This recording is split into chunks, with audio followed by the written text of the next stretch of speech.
नमस्कार मैत्रिणींनो, आपल्या मोरया महाराष्ट्रीयन किचन अँड ब्लॉगच्या चॅनलवर आपले मनापासून स्वागत आहे।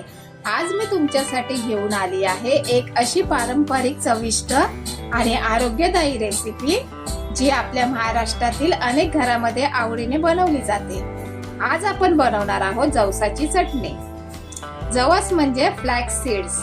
या छोट्याशा बियांमध्ये भरपूर पोषक मूल्य असतात। आजच्या धावपळीच्या जीवनात आपण अनेकदा आपल्या आहाराकडे दुर्लक्ष करतो, पण अशा काही पारंपरिक पदार्थामुळे आपल्याला चव आणि आरोग्य यांचा उत्तम स्वाद मिळतो। त्यामुळे हा व्हिडिओ शेवटपर्यंत नक्की पहा। आपल्या आहारामध्ये नियमित प्रमाणात जवस खाल्ल्याने पचनक्रिया सुधारण्यास मदत होऊ शकते, शरीरातील चांगले पोषक घटक वाढण्यास मदत मिळू शकते आणि शरीराला आवश्यक ऊर्जा देखील मिळते। म्हणूनच आपल्या पूर्वजांनी जवसाचा विविध पदार्थांमध्ये वापर केला होता आणि आजही त्याचे महत्त्व तितकेच कायम आहे। आपल्याला जवसाची चटणी बनवण्यासाठी फक्त 4 पदार्थ लागणार आहेत। एक तर जवस, लाल तिखट, लसूण आणि मीठ, बस। आणि ही 5 मिनिटात होणारी जवसाची चटणी आहे। काही जण यामध्ये धने घालतात, जिरे घालतात किंवा खोबरे, शेंगदाणे देखील घालतात, पण आज आपण पारंपरिक पद्धतीने जवसाची चटणी बनवणार आहोत। चटणी बनवण्याची पद्धत एकदम सोपी आहे। सर्वप्रथम गॅसवर एक कढई किंवा तवा गरम करून त्यामध्ये जवस घालून मध्यम आचेवर भाजून घ्या। जवस भाजताना सतत हलवत राहायला पाहिजे। काही मिनिटांनंतर जवस तडतडू लागतील आणि त्यातून एक छान असा सुगंध येऊ लागेल। हा सुगंध आला की समजायचं जवस व्यवस्थित भाजले गेले आहेत। आणि हो, जवस जास्त भाजायला द्यायचे नाही। जवस जास्त भाजले ना तर चटणीला किंचित कडवट असा वास येऊ शकतो। त्यामुळे योग्य वेळी गॅस बंद करून जवस एका ताटात काढून थंड होण्यासाठी ठेवायचे। आणि हो, आणि एक गोष्ट राहूनच गेली, अजूनपर्यंत कोणी आपल्या चॅनेलला सबस्क्राईब केलं नसेल तर चॅनेलला सबस्क्राईब करा, लाईक करा आणि आपले व्हिडिओ सर्वांना शेअर करा।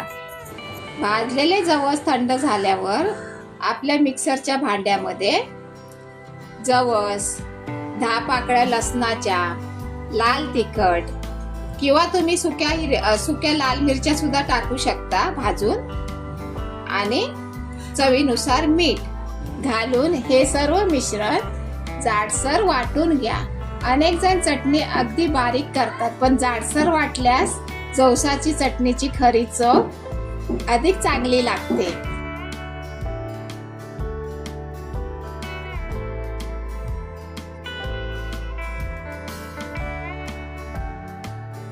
काही मिनिटातच आपली चविष्ट जवसाची चटणी तयार झाली।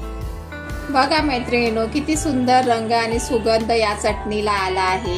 ही चटणी गरम भाकरी सोबत, पोळी बरोबर किंवा साध्या वरण भातासोबत सुद्धा खाऊ शकता। प्रवासासाठी डबा करताना देखील ही चटणी खूप उपयोगी पडते, कारण ती सहज खराब होत नाही आणि जेवणाची चव अनेक पटीने वाढवते। आता घरगुती जवसाची चटणी आणि बाजारातून विकत मिळणारी चटणी यामध्ये नेमका काय फरक असतो? सर्वात मोठा फरक म्हणजे ताजेपणा। आपण घरी बनवलेली जवसाची चटणी ताजी असते आणि त्याचा सुगंध वगैरे चव ही पण अधिक चांगली असते। पण दुसरीकडे बाजारातील अनेक चटण्या जास्त काळ टिकवाव्यात म्हणून प्रिझर्वेटिव्ह घातलेले असतात। त्या अशा किती दिवसापूर्वी तयार केलेल्या असतात आपल्याला नेहमीच माहीत नसते। घरगुती चटणीमध्ये स्वच्छता, साहित्याची निवड आणि चवीवर आपले पूर्ण नियंत्रण असते। तर माझा बोलण्याचा उद्देश काय आहे की बाहेरच्या चटणीपेक्षा घरातच 5 मिनिटात अशा आरोग्यदायी चटण्या तुम्ही करून बघा। तर अशा प्रकारे आपली पौष्टिक आणि स्वादिष्ट आणि पारंपरिक जवसाची चटणी तयार झाली आहे। तुम्ही ही रेसिपी घरी नक्की करून बघा। रेसिपी आवडल्यास आपल्या चॅनेलला लाईक करा, शेअर करा, सबस्क्राईब करा। भेटूया अशाच एका रेसिपी सोबत। धन्यवाद।